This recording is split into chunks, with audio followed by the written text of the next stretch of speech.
التحليه اللي مستحيل نستغنى عليها في رمضان، تجيب الزبنينه وتغطر بالبنه في 5 دقائق توجد معكم بمكونات بسيطه وطريقه تحضير سهله وسريعه. غير احتفظوا بالوصفه كالعاده حديروا بها حاله.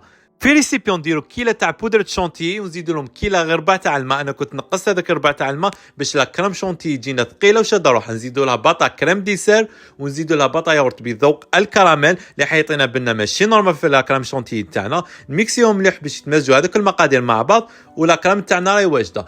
جيبوا كيله تاعنا تاع كاطو ولا بسكويت كنت ريحيتهم قبل، زدت له زوج مغارف تاع زبده ذايبه اللي حنديرهم كقاعده للكؤوس تاعنا. كملوا كامل الكميه اللي عندنا ونجيبوا حبه تاع البنه اللي كنت قطعتها بهذا الشكل اللي حنديرها كقاعده ثانيه للتحليه تاعنا. ونجيبوا الكريمه تاعنا نعمروا كامل الكؤوس تاعنا. كي نكملوا كامل الكميه نزيدوا الطبقه الاخيره تاع الكراميل. كنت تعمل كراميل بيغسالي كيما قاعدين تصنعوها في الدار. ندير لكم فيديو مقبل، روحوا شوفوا وتزينوها كيما حبيتوا.